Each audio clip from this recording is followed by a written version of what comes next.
नमस्कार। आज विचार मंथन का सेतु बनेगा तीसरी ताली, जो कि प्रदीप सौरभ जी द्वारा लिखित उपन्यास है, जिसमें किन्नर विमर्श का कोलाज विनिर्मित किया गया है। तो आज विचार मंथन का विषय रहेगा प्रदीप सौरभ की तीसरी ताली का यथार्थ।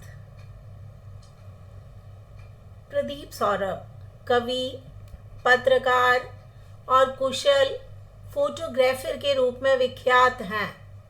उनके तीनों रूपों ने मिलकर तीसरी ताली उपन्यास का गठन किया है, जो कि पाठक को अंत तक अपनी जिज्ञासा में बांधे रखता है। इस उपन्यास के गठन के साथ साथ विषय वस्तु में प्रतिपादित जीवंतता पाठक को अपने जाल में आकर्षित करती है। ये उपन्यास पाठकों को बांधे रखता है। इस उपन्यास के माध्यम से प्रदीप सौरभ जी ने शब्दों और रेखा चित्रों का कोलाज बनाया है, जिसे नज़दीक से देखने पर बहुत सारे प्रश्न हमारे मन में घाव की तरह रिसने लगते हैं। तो प्रदीप सौरभ, जिन्होंने बहुत से जन आंदोलनों का प्रतिनिधित्व किया और जन आंदोलनों में सक्रियता से भाग लेते हुए कई बार प्रदीप सौरभ जी को जेल भी जाना पड़ा। कई नौकरियां करते छोड़ते दिल्ली पहुंचकर साप्ताहिक हिंदुस्तान के संपादकीय विभाग से जुड़े। कलम से तनिक भी उबे नहीं। कभी कैमरे की आंख से बहुत कुछ देखा, कई महानगरों में फोटो प्रदर्शनी भी लगाई, कभी मूड बना तो चित्रांकन भी करने लग गए। पत्रकारिता में 25 वर्षों से अधिक समय पूर्वोत्तर सहित देश के कई राज्यों में प्रदीप सौरभ जी ने व्यतीत किया। गुजरात दंगों की रिपोर्टिंग के लिए प्रदीप सौरभ पुरस्कृत भी हुए। अच्छे पत्रकार, स्तंभकार, लेखक होने के साथ साथ बेहतरीन फोटोग्राफर भी हैं। उनको अपने रचनात्मक कर्म के लिए बहुत सारे पुरस्कारों से सम्मानित किया जा चुका है। हिमाचल प्रदेश से best environment journalist award, London की ऑक्सफोर्ड यूनिवर्सिटी से तीसरी ताली उपन्यास के संदर्भ में रीडिंग ऑफ नॉवल उपाधि से उन्हें सम्मानित किया गया, और लंदन में तेजेंद्र शर्मा जी द्वारा 1995 में स्थापित अंतर्राष्ट्रीय इंदु शर्मा कथा सम्मान से भी प्रदीप सौरभ जी को सम्मानित किया गया। और अपना सम्मान लेते समय प्रदीप सौरभ जी ने अपनी विचारधारा सभी लोगों के साथ आवंटित की। लेखक को रचना के माध्यम से तोला जाए, ना कि उसके व्यक्तिगत जीवन से। जीवन जीने के लिए बचपन से कितने समझौते, कितने गलत काम किए होंगे, मैं उन्हें स्वीकार करता हूँ। मैं पत्रकार हूँ, टीवी चैनल में काम करता हूँ, कहने को सच्चाई की मशाल लिए खड़ा हूँ, मगर सच तो यह है कि अपने अखबार के मालिक के लिए मैं दलाली करता हूँ। मगर जब मैं लेखन करता हूँ तो स्वतंत्र होता हूँ। हर इंसान के चेहरे पर अनेक मुखौटे होते हैं, लेकिन मैं तो मुखौटों का म्यूजियम हूँ। ये वक्तव्य लंदन में अंतर्राष्ट्रीय इंदु शर्मा कथा सम्मान को प्राप्त करते हुए अपने रचनात्मक कर्म, अपने व्यक्तित्व आदि के संदर्भ में ये वक्तव्य प्रदीप सौरभ जी ने व्यक्त किए थे। 18वां अंतर्राष्ट्रीय कथा सम्मान प्रदान करते हुए वेस्ट ब्रॉमविच के लॉर्ड किंग ने इन शब्दों से प्रदीप सौरभ जी को सम्मानित किया था कि लेखक ही समाज में बदलाव ला सकता है। उन्होंने आगे कहा, कोई भी संस्कृति तभी बची रह सकती है यदि उसकी भाषा महफूज हो। तदुपरांत वीरेंद्र शर्मा जी ने प्रदीप सौरभ के उपन्यास तीसरी ताली पर टिप्पणी करते हुए कहा था कि 21वीं सदी में बहुत सी परंपराएं नहीं रही हैं। यह उपन्यास एक चेतावनी है। हमें अपने समाज में हिजड़ों के प्रति नजरिया बदलना होगा। तीसरी ताली उपन्यास उभयलिंगी, लेस्बियन, हिजड़ों की हाशिए पर बसर हो रही जिंदगी की कहानी बयां करता है। इस उपन्यास को पढ़कर, इस नॉवल को पढ़कर जो बात सामने आती है वह यह है कि ऐसे लोगों के पास समाज में अपनी पहचान से ज्यादा संकट अपनी आजीविका को लेकर है। किन्नरों का जीवन क्या है? किन्नरों का गुजर बसर कैसे होता है? इसी विषय पर आधारित है प्रदीप सौरभ का उपन्यास तीसरी ताली। तीसरी ताली में अकेलापन है जिसे सभी चरित्रों के जीवन में देखा जा सकता है, अनुभूत किया जा सकता है। यह हिंदी का एक साहसी उपन्यास है जो जेंडर को लेकर समाज में मौजूद अलगाव को दर्शाता है। इस किताब के फ्लैप पर पंकज पचौरी जी ने जो टिप्पणी लिखी है वो मैं आपके साथ साझा करना चाहती हूँ। बड़ी सटीक टिप्पणी पंकज पचौरी जी ने की है। यह उभयलिंगी सामाजिक दुनिया के बीच और बरक्स हिजड़ों, लौंडेबाजों, लेस्बियनों और विकृत प्रकृति की ऐसी दुनिया है जो हर शहर में मौजूद है और समाज के हाशिए पर जिंदगी जीती रही है। तीसरी ताली उपन्यास, इसमें प्रश्न की अनुगूंज है कि किन्नरों को सामान्य इंसान की तरह जीने का अधिकार हमारा समाज क्यों नहीं देता? उसे हिजड़ा नाम से अवहित करके नपुंसक मानसिकता का तिरस्कार समाज क्यों नहीं कर पाता? क्योंकि समाज उसे बहिष्कृत कर देता है और अपनी नपुंसक मानसिकता के कारण समाज किन्नर को स्वीकार नहीं कर पाता। तीसरी ताली उस वर्ग की ताली हो सकती है जिन्हें निजी जीवन में कभी तालियां ना मिली हों। पूरी उम्र तन्हाई में काटने के बाद किन्नर समाज जन जीवन की अधूरी ख्वाहिशों को पूरा करते हैं, आशीर्वाद देते हैं। प्रदीप जी की गहरी हमदर्दी किन्नरों की जिंदगी के अयाचित दुखों की तरफ है। तीसरी ताली उपन्यास पाठक के समक्ष शब्दों का कोलाज बनाता है जिसे देखने पर, बहुत नजदीक से उसे अनुभूत करने पर हमारे मन में बहुत सारे प्रश्न घाव की तरह रिसने लगते हैं। किन्नरों का भी अपना एक समाज है, उनकी अपनी संस्कृति है, उनके अपने रीति रिवाज हैं जिनके बारे में हम कभी नहीं सोचते, ना कभी जानने की कोशिश करते हैं। मानव समाज की उपेक्षा, उपहास, संत्रास का दंश झेलते हुए किन्नर अपने अंदर क्या महसूस करते हैं? उनके मन की गहराइयों में क्या भावनाएं हिलोरे लेती हैं? इन सब प्रश्नों का उत्तर प्रदीप सौरभ जी ने अपने उपन्यास तीसरी ताली में दिया है।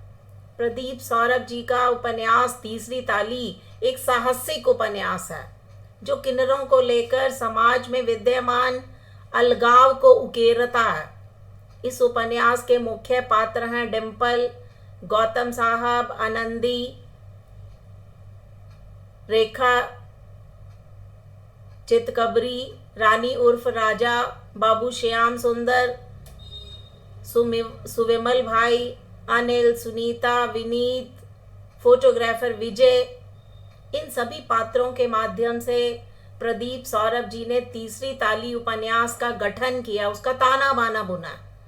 संपूर्ण उपन्यास में पात्रों के माध्यम से कथा का विकसन होता है। प्रदीप सौरभ का उपन्यास तीसरी ताली किन्नरों की स्थिति के लिए समाज को दोषी मानता है, और प्रदीप सौरभ ने समाज को दोषी मानते हुए लिखा है, हम सब असल में एक समंती मानसिकता या कहें लिंगधारी मानसिकता वाले समाज में रह रहे हैं।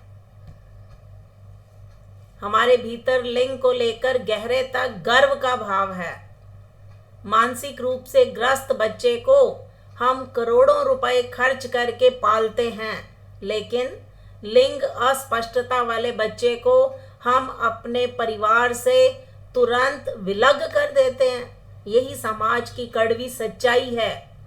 हमारा पौरुष, हमारी मर्दानगी अच्छे काम की बजाय जब तक मूंछों से तय होती रहेगी, तब तक इस मानसिकता से छुटकारा पाना संभव नहीं है। प्रदीप सौरभ का कथन समाज की असंवेदनशीलता की तस्वीर प्रस्तुत करता है। यदि परिवार वाले लैंगिक रूप से विकलांग बच्चे को अन्य बच्चों के समान परवरिश दें, तो शायद किन्नरों की समस्या का हल निकल सकता है। प्रदीप सौरभ अपने उपन्यास तीसरी ताली की जो कथा है, उसकी प्रारंभिक सीमा दिल्ली की हाउसिंग सोसाइटी से शुरू करके और अंतिम परिणति किन्नरों के तीर्थ स्थल कुवागम में जाकर पूर्णता को पहुंचती है। कथा दिल्ली की हाउसिंग सोसाइटी से शुरू होती है और इस उपन्यास की जो अंतिम परिणति है वो किन्नरों के महत्वपूर्ण तीर्थ स्थल कुवागम में जाकर पूर्ण होती है। दिल्ली की सिद्धार्थ एनक्लेव हाउसिंग सोसाइटी से लेकर कुवागम मेले तक का सफर मानव समाज के सभी रूपों के दर्शन करवाता है। इस तीसरी ताली का प्रारंभ गौतम दिल्ली के सिद्धार्थ एनक्लेव में हिजड़ों के आगमन से होता है। गौतम और आनंदी आंटी, इन दोनों के घर किन्नरों का आगमन होता है। गौतम साहब के घर में नवजात शिशु की खबर मिलते ही डिम्पल अपनी मंडली के साथ उनके दरवाजे पर दस्तक देती है। गौतम साहब लल्ला हुआ है और गर्मी में रजाई ओढ़कर बैठे हैं। सुंदरी की ताल में ताल मिलाते हुए बिंदिया बद्दुआ देते हुए कड़वाहट के साथ बोलती है, हिजड़ों को शगुन नहीं दोगे तो लल्ला हिजड़ा निकलेगा। माता पिता घर बेटा होने पर भी हिजड़ों के लाख बार तीसरी ताली बजाने पर भी दरवाजा नहीं खोलते। उन्हें खाली हाथ वापस जाना पड़ता। घर में बेटा जरूर पैदा हुआ था, लेकिन कुछ दिनों के अंदर ही परिवार को पता चल गया कि वो किसी काम का नहीं है, क्योंकि जैसे जैसे उसका विकास हुआ उसके बढ़ने के साथ साथ उसका पुरुषांग विकसित नहीं हो सका। तो जैविक रूप से शरीर के किसी अंग का अविकसित होना पूरे व्यक्तित्व को प्रश्नों के घेरे में डाल देता है। गौतम साहब समाज की परवाह किए बिना अपनी बेटी को पढ़ाना चाहते हैं। गौतम साहब और आनंदी आंटी दुनिया से छिपते छिपाते जिंदगी के कई साल निकाल देते हैं। गौतम साहब और आनंदी आंटी के किरदारों ने उन माँ बाप का दर्द बयां किया है जिन्हें बच्चा होने पर भी खुशी का हक बच्चे के लिंग पर निर्भर करता है। बच्चा अगर उभय लिंगी है, जो माँ बाप के लिए महापाप बन जाता है। गौतम साहब और आनंदी आंटी दुनिया से छिपते छिपाते जिंदगी के कई साल काट देते हैं। समाज की परवाह किए बिना अपनी बेटी को पढ़ाना चाहते हैं, लेकिन उन्हें हर जगह निराशा ही हाथ लगती है। लड़के लड़कियों के स्कूलों वाले जेंडर स्पष्ट ना होने के कारण दाखिला नहीं देते। कॉलेज की प्रिंसिपल कहती है कि यह स्कूल सामान्य बच्चों के लिए है। बीच वाले बच्चों को दाखिला देने से स्कूल का माहौल खराब हो जाता। लेकिन ऐसे में सवाल उठता है, यदि परिवार वाले बच्चे को पालना चाहते हैं तो समाज क्यों रुकावट बनता है? समाज उनके दर्द को समय के साथ नासूर बना देता है, जिसका अंत आत्महत्या के रूप में देखने को मिलता है। हमारे समाज में जेंडर के समाजीकरण की प्रक्रिया के तहत स्त्री और पुरुष व्यवहार और स्वभाव को ही समाज में स्वीकृति दी जाती है। किन्नर समुदाय का व्यवहार समाज में अव्यवहारिक मान लिया जाता है। ऐसे में इन बच्चों का प्राकृतिक यौन व्यवहार कानूनी अपराध करने के लिए, आत्महत्या करने के लिए उन्हें मजबूर कर देता है। तीसरी ताली उपन्यास की निकिता की माँ सामाजिक मजबूरी के कारण अपनी बेटी को किन्नर समुदाय को समर्पित कर देती है। निकिता परिवार से दूर नई परिस्थितियों में पहचान के प्रति खुद को आशंकित महसूस करती है। उसके मन में हमेशा यह डर बना रहता है कि उसे कुछ दिनों के बाद चुनरी पहनाकर मुकम्मल हिजड़ा बना दिया जाएगा। वह अपने अस्तित्व का आकलन नहीं कर पाती। निकिता के व्यवहार से प्रश्न उपस्थित होता है कि मनुष्यता का तकाजा निकिता के अस्तित्व के लिए काफी नहीं है। उपन्यास जब अंत की ओर, चरम परिणति की ओर अग्रसर होता है तो डिम्पल, राजा, मंजू इन सब के प्रकरण को लेकर पश्चाताप की अग्नि झुलसती हुई दिखाई देती है, जो कि उनके अंदर छिपी मानवीय संवेदनाओं, ममत्व और किन्नर होने के दर्द का एहसास करवाती है।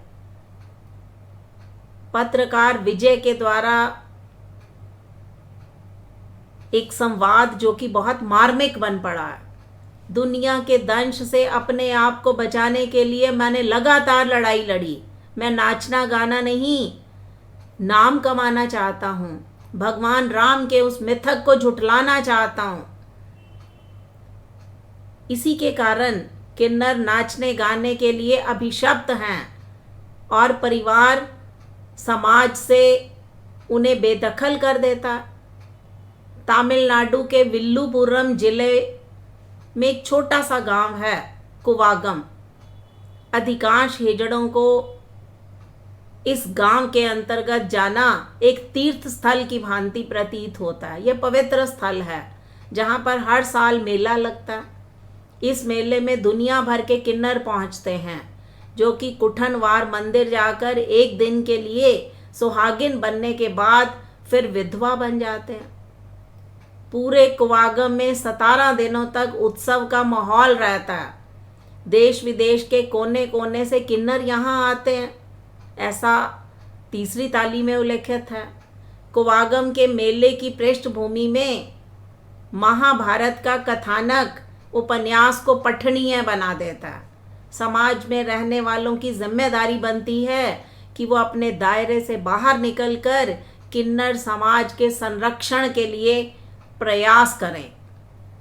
उपन्यास पढ़ते पढ़ते किन्नरों की सामाजिक प्रगति का ऐतिहासिक चित्र रूपायित होने लगता है। स्त्री पुरुष में बटे तीसरी दुनिया के समाज के पास थर्ड जेंडर के बारे में सोचने का समय नहीं, चिंतन करने का समय नहीं। इस गलती के लिए समाज भी दोषी है और सरकार भी दोषी है। मुख्य धारा के समाज को समझना चाहिए कि हम लैंगिक रूप से विकलांग लोगों के लिए बुनियादी हक में कटौती कर रहे हैं। यह उपन्यास एक चेतावनी है।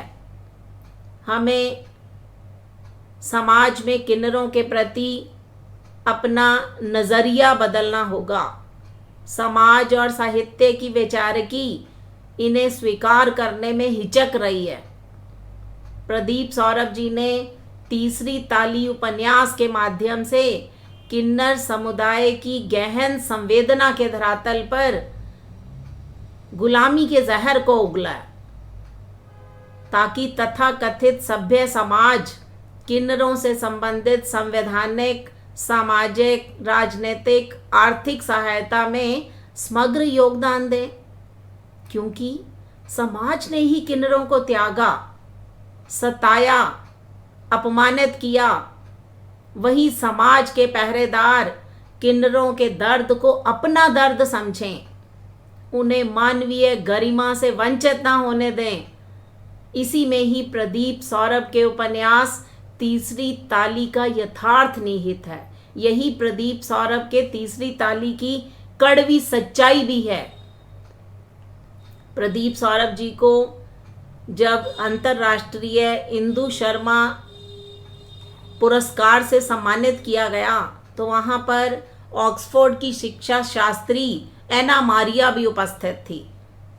तो एना मारिया ने इस तीसरी ताली के बारे में कहा कि यह उपन्यास यूरोप की अन्य भाषाओं में भी अनुदित होना चाहिए, क्योंकि यह न केवल भारत का बल्कि पूरी दुनिया का प्रतिनिधित्व करता है। अर्थात पूरी दुनिया में किन्नर समाज के प्रति अगर हम संवेदना जागृत कर सकते हैं तो उसमें प्रदीप सौरभ का उपन्यास तीसरी थाली, जो कि कड़वी सच्चाई को, यथार्थ को हमारे समक्ष रूपायित करता है। इस विचारधारा के लिए बहुत बहुत धन्यवाद।